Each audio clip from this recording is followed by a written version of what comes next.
전라북도 김제의 작은 마을. 가을 볕이 들기 시작한 날, 낡은 양철 지붕 아래서 한 노인이 아궁이에 장작을 밀어넣고 있었습니다. 내 아들을 키워낸 어머니는 여든을 바라보는 나이에도 여전히 손에 장작을 쥐고 있었습니다. 큰 며느리, 아궁이 연기 안 보입니까? 눈은 왜 달고 삽니까? 부엌 한편에서 물기를 닦던 큰 며느리는 조용히 대답했습니다. 아까 손을 대었어요. 금방 하겠습니다. 손이 아파도 눈은 멀쩡하지 않습니까? 연기 피우다 집 태우겠네요. 그 말 끝엔 가시가 숨어 있었습니다. 그 옆에선 둘째 며느리가 절인 배추를 씻고 있었고 말없이 고개를 숙이고 있었습니다. 남편은 인쇄소에서 일하며 박봉을 받고 있었고 그 집의 생계는 늘 아슬아슬하게 유지되고 있었습니다. 둘째 며느리는 새 아이를 키우면서도 시집의 허드렛 일을 도맡아 했습니다. 하지만 어머니는 말했습니다. 빈손으로 시집 와서는 애만 줄줄이 낳고 쌀만 축내는구나. 그때 마당에 자동차 한 대가 들어섰습니다. 세련된 양복 차림의 막내가 차에서 내렸고 트렁크에는 선물 꾸러미가 한가득 실려 있었습니다. 어머니, 오랜만이죠. 이건 건강식품이고요. 이건 생활용품입니다. 다 나눠주세요. 어머니는 막내의 손을 덥석 잡으며 환하게 웃었습니다. 우리 막내는 올 때마다 이렇게 챙기지. 진짜 복덩어리야. 부엌 창가에서 둘째 며느리는 그 장면을 바라보며 조용히 물을 썰었습니다. 손끝은 멈추지 않았지만 마음은 멀리 떨어진 듯 했습니다. 막내 고등학교 보낼 때 누가 도시락 싸고 학비 보탰는지 기억은 할까. 그녀는 속으로만 삼켰습니다. 그 옆에서 큰 며느리는 작은 한숨을 내쉬며 말했습니다. 기억 못하죠. 자기 힘으로 된 줄 알 거예요. 식사 시간이 되자 어머니는 막내와 그 아내를 큰 상에 앉혔습니다. 갈비찜과 잡채, 전이 가득 놓인 상은 말 그대로 진수성찬이었습니다. 반면 둘째 며느리와 남편은 부엌 옆 작은 밥상에 나란히 앉았습니다. 국도 없이 나물 반찬 3가지가 전부였습니다. 그들의 큰아들이 작게 물었습니다. 왜 우리만 여기서 먹어요, 엄마? 괜찮아. 여기가 조용해서 더 좋아. 둘째 며느리는 담담하게 대답했습니다. 그러나 그 말 속에는 오래된 체념이 스며 있었습니다. 식사가 끝난 후 막내는 어머니에게 봉투를 건넸습니다. 성과급이 좀 나왔어요. 형님들한테도 나눠주세요. 어머니는 고개를 끄덕이며 말했습니다. 막내야, 네가 진짜 우리 집 보배다. 이 집엔 너 같은 아들이 하나 있어 다행이다. 그날 밤 둘째 며느리는 남편의 작업복을 손빨래하며 중얼거렸습니다. 우린 늘 그림자였지. 누가 봐주긴 했을까. 남편은 미안한 얼굴로 아내의 손을 감싸 쥐었습니다. 미안하다. 다 너한테만 시켜서. 아내는 말없이 고개를 저었습니다. 그녀는 이미 오래전부터 기대하지 않고 살아온 사람이었습니다. 23, 둘째 며느리가 이 집 대문을 넘은 날이었습니다. 혼수로 가져온 건 누렇게 바랜 이불 하나와 친정에서 담가보낸 된장단지 2개뿐이었습니다. 그날 마당에서 들은 시어머니의 첫마디는 아직도 뚜렷했습니다. 빈손으로 시집 오는 여자도 있구나. 참, 시대가 달라졌네. 그녀는 고개를 깊이 숙였습니다. 부끄러워서가 아니라 왠지 모르게 눈물이 쏟아질 것 같았기 때문입니다. 시집살이는 생각보다 더 즐기고 더 깊었습니다. 새벽 5시에 일어나 장작을 패고 장독대를 닦고 두부를 끓이며 하루가 시작됐습니다. 남편은 인쇄소로, 시어머니는 부엌에서 끊임없이 지시를 내렸고 큰 며느리는 일손이 빠르지 않다며 늘 핀잔을 들었습니다. 그 가운데 둘째 며느리는 늘 조용히 묵묵히 움직였습니다. 눈에 띄지 않게 불평도 없이 그저 주어진 일만 했습니다. 결혼 후 첫 아이를 가졌을 때 조심스럽게 알리자 돌아온 대답은 이랬습니다. 그깟 애 낳는다고 뭐가 달라지나. 돈이 났지. 둘째 아이를 가졌을 땐 눈치를 봐야 했습니다. 또 쌀값도 비싼데 식구만 늘리는구나. 세 번째 아이를 가졌을 땐 더는 알리지 않았습니다. 그저 입덧을 참으며 일을 했고 채한 김치를 먹으며 버텼습니다. 어느 겨울날 아이들 밥이 떨어져 조심스레 말을 꺼냈습니다. 어머님 쌀이 좀 모자라서요. 아이들 밥이라도. 시어머니는 쌀독 앞에 다가가 손을 툭툭 쳤습니다. 그리고 말했습니다. 쌀이 없어서가 아니라 넣어줄 쌀이 없는 거다. 그 말은 소리보다 무거웠습니다. 그녀는 아무 대답도 하지 못했고 그날 밤 쌀 한 줌 없이 아이들 죽을 끓였습니다. 남편은 말없이 설거지를 했고 그 모습조차 미안해 보여 둘째 며느리는 아무 말도 하지 않았습니다. 그렇게 수년이 흘렀고 아이들은 자라났습니다. 장남은 공기업에, 둘째는 임용고시에 합격했으며 막내는 간호사가 되어 병원에서 일하고 있었습니다. 그들은 모두 자신이 배고팠던 시절을 기억했고 밥상 앞에 앉아 웃던 엄마의 손을 떠올릴 줄 아는 아이들이었습니다. 어느 날 막내딸이 엄마에게 작은 봉투를 건넸습니다. 엄마, 이건 엄마 거예요. 이제 엄마는 손 좀 놓고 마음 좀 쉬세요. 둘째 며느리는 봉투를 열지 않았습니다.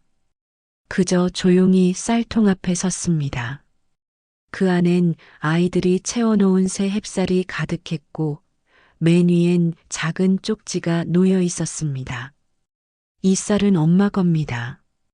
그녀는 그 종이를 들고 잠시 눈을 감았습니다.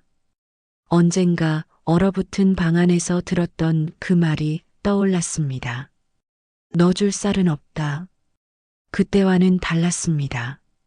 이제 그녀는 줄 수 있는 사람이었습니다. 가진 건 많지 않았지만 손에 밥과 마음을 담을 줄 아는 사람이었습니다. 설 전날 아침 부엌은 부산했습니다. 어머니는 아침부터 잔소리를 늘어놓으며 움직이고 있었습니다. 큰 며느리는 전 부치고 둘째는 잡채하세요. 막내 며느리는 손 아프다 했지? 쉬게 해요. 막내 며느리는 거실 소파에 앉아 손톱을 말리고 있었습니다. 네일 스티커를 붙이며 무심히 말했습니다. 어머님, 저녁에 내일 예약했어요. 손에 냄새 배면 안 돼요. 그래. 요즘 애들은 그런 거 중요하지. 막내는 고생시키면 안 되지. 어머니의 웃음소리는 유독 막내 며느리에게만 부드러웠습니다. 둘째 며느리는 물을 썰던 손을 멈췄다가 다시 묵묵히 움직였습니다. 잠시 후 고급 승용차 한 대가 마당에 들어섰습니다. 막내 아들이 서울에서 도착한 것이었습니다. 트렁크에는 명절 선물 세트가 차곡차곡 실려 있었고 막내는 환한 웃음을 지으며 말했습니다. 어머니, 이것저것 챙겼어요. 다 나눠주세요. 어머니는 손을 잡고 연신 등을 토닥이며 말했습니다. 우리 막내는 올 때마다 이렇게 사람 마음을 따뜻하게 해줘. 내가 복이 많아. 점심이 되자 어머니는 가장 큰 상에 막내 내외를 앉혔습니다. 갈비찜, 잡채, 각종 명절 음식이 그들 앞에 차려졌습니다. 그 옆 작은 상에 둘째 며느리와 남편이 마주 앉았습니다. 그 상엔 국도 없었고 마른 나물과 김치만 놓여 있었습니다. 식사를 시작하려던 큰아이의 질문이 조용히 울렸습니다. 엄마, 왜 우리만 여기서 먹어요? 둘째 며느리는 젓가락을 들며 조용히 대답했습니다. 괜찮아. 여기가 더 조용하고 좋아. 그러나 마음속에서는 이미 서늘한 무언가가 올라오기 시작했습니다. 식사가 끝난 뒤 막내는 어머니에게 봉투를 건넸습니다. 이번에 성과금이 나왔어요. 형님들 목도 챙겼습니다. 어머니는 받으며 말했습니다. 역시 우리 막내밖에 없다. 이 집은 너 하나로 굴러가는구나. 다음 날 아침 둘째 며느리에게 전달된 것은 작은 봉투 하나였습니다. 그 안에는 3만 원이 들어 있었고 겉엔 기름값 보태라는 메모가 적혀 있었습니다. 둘째 며느리는 그 봉투를 가만히 접었습니다. 그리고 쌀통을 열었습니다. 텅 비어 있었습니다. 그 순간 오래전 겨울이 떠올랐습니다. 세 번째 아이를 임신했을 때 쌀을 좀 얻을 수 있겠느냐고 물었던 날. 쌀이 없어서가 아니라 넣어줄 쌀이 없는 거다. 그 말이 지금도 여전히 유효하다는 듯 눈앞에 놓인 빈 쌀통이 대답하고 있었습니다. 그날 밤 둘째 며느리는 아이들을 재운 후 쌀통 뚜껑을 닫았습니다. 그리고 속으로 천천히 말했습니다. 나는 가족이 아니라 하녀였구나. 그녀는 처음으로 마음속에 선을 그었습니다. 더는 그 선을 넘지 않기로 넘어오는 사람 없이도 혼자 설 수 있도록 마음의 문을 닫기 시작했습니다. 봄볕이 따뜻하게 내려앉은 오후 둘째 며느리는 복지관 문을 열고 들어섰습니다. 자그마한 노란 노트와 검정 펜을 꺼내 들고 요양보호사 교육에 참여하고 있었습니다. 늦게 시작하셨어도 아주 빠르게 잘 따라오시네요. 강사의 말에 그녀는 작게 웃었습니다. 지금이라도 제 이름 붙은 무언가를 해보고 싶어서요. 그녀의 말엔 허세도 없었고 기대도 없었습니다. 그저 조용히 자신을 위한 삶을 시작해 보려는 한 사람의 의지일 뿐이었습니다. 그날 저녁 집에 돌아온 그녀는 자녀들과 함께 저녁상을 차렸습니다. 막내딸이 말했다. 엄마, 요즘 진짜 얼굴 좋아졌어요. 눈빛도 반짝반짝해요. 그 말에 둘째 며느리는 말없이 웃었습니다. 작은 웃음이었지만 그 안엔 오랜 시간 꾹꾹 눌러 담았던 안도의 숨결이 실려 있었습니다. 한편 시어머니는 큰아들 부부의 집에 머무르고 있었습니다.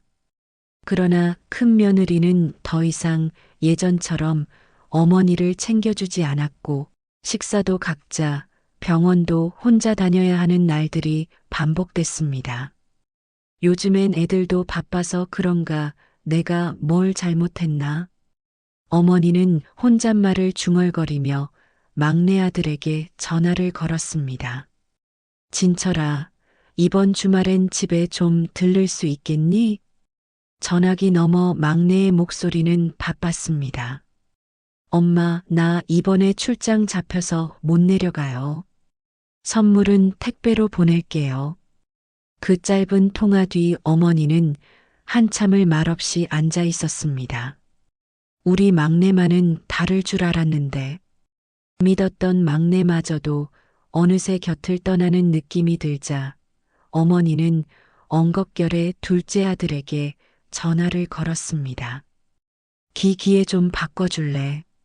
잠시 뒤 들려온 둘째 며느리의 목소리는 이전과는 달랐습니다. 부드럽지만 단호했고 조용하지만 흔들림이 없었습니다. 네, 무슨 일이세요, 어머님? 그게 나 요즘 좀 많이 불편하고 몸도 힘들고 혹시 니네 집에 잠시 지낼 수 있을까 해서. 그녀는 말없이 잠시 창밖을 보았습니다. 아이들 방에서 들려오는 웃음소리, 밥 짓는 냄새, 그리고 오래전 어머니가 남긴 말 한 줄이 뇌리를 스쳤습니다. 넣어줄 쌀은 없다. 그녀는 깊게 숨을 들이쉬었습니다. 죄송하지만 지금 저희 집엔 쉬어야 할 가족이 가득합니다. 그 안엔 저도 포함돼 있습니다.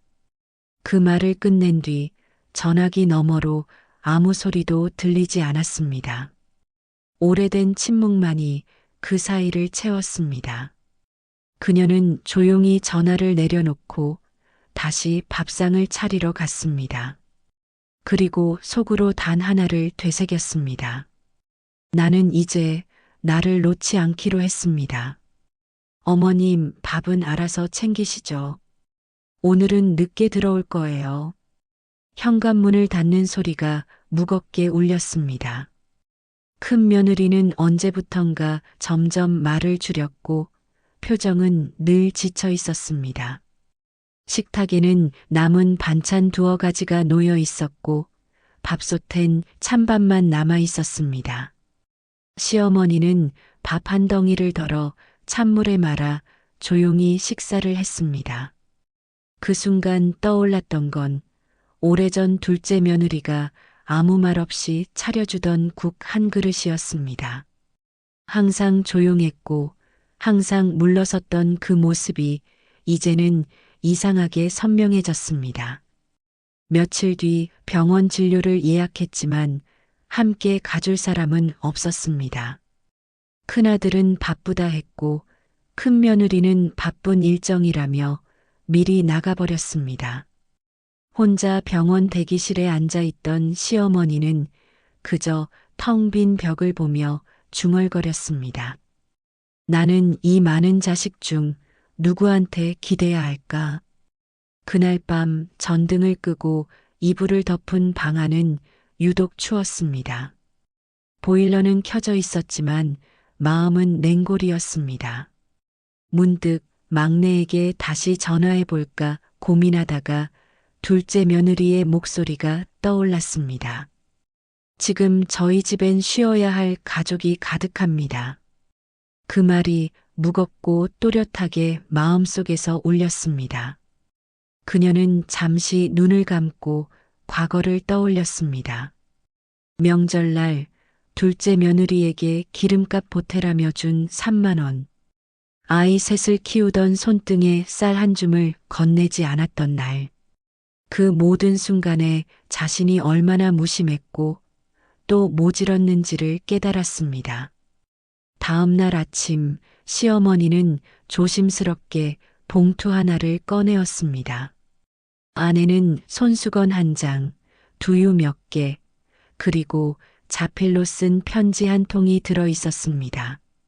나는 내게 쌀 한 톨도 아까워했던 사람이다. 하지만 너는 내게 단 한 번도 미움을 되갚지 않았다. 이제야 알았다.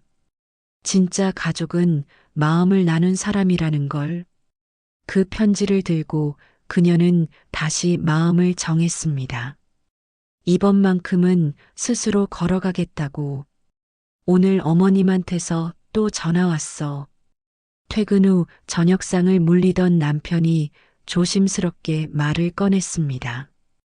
혼자 있는 게 많이 힘든가 봐. 몸도 여기저기 안 좋으시다더라. 그녀는 그 말을 듣고 말없이 쌀통을 열었습니다. 통 안에는 햅쌀이 가득 차 있었고 맨 위엔 손글씨 쪽지가 놓여 있었습니다. 엄마, 이 쌀은 엄마 거예요. 그 쪽지를 손에 쥔 채 그녀는 한참을 말없이 서 있었습니다. 그리고 문득 떠오른 기억 하나. 새 아이를 키우며 먹을 게 떨어졌던 어느 겨울날 쌀을 좀 얻을 수 있겠느냐고 조심스레 물었던 자신의 목소리. 쌀이 없어서가 아니라 넣어줄 쌀이 없는 거다. 그 한마디가 자신을 얼마나 오랫동안 눌러왔는지, 얼마나 많은 밤을 조용히 울게 했는지 그녀는 누구보다 잘 알고 있었습니다. 남편이 조용히 말했습니다. 그냥 한동안만 모시는 것도 괜찮지 않을까 싶어서. 그녀는 조용히 고개를 저었습니다. 지금 우리 집은 겨우 우리가 쉴 수 있는 공간이 됐어요. 그 안에는 나도 포함돼요. 그리고 난 지금 나를 잃고 싶지 않아요. 그날 밤 그녀는 시어머니에게 전화를 걸었습니다. 전화 너머 예전보다 약해진 목소리가 들렸습니다. 나 너무 늦었지 그래도 내 얼굴 한번 보고 싶다. 그녀는 한참을 말없이 침묵했습니다. 창밖엔 봄비가 내리고 있었고 아이들의 웃음소리가 집안 가득 퍼져 있었습니다. 저희 집은 지금 저희 가족을 간신히 품고 있는 중입니다. 어머님께 방 하나를 드릴 만큼 넉넉하지 않아요. 지금은 저를 먼저 지켜야 할 때예요.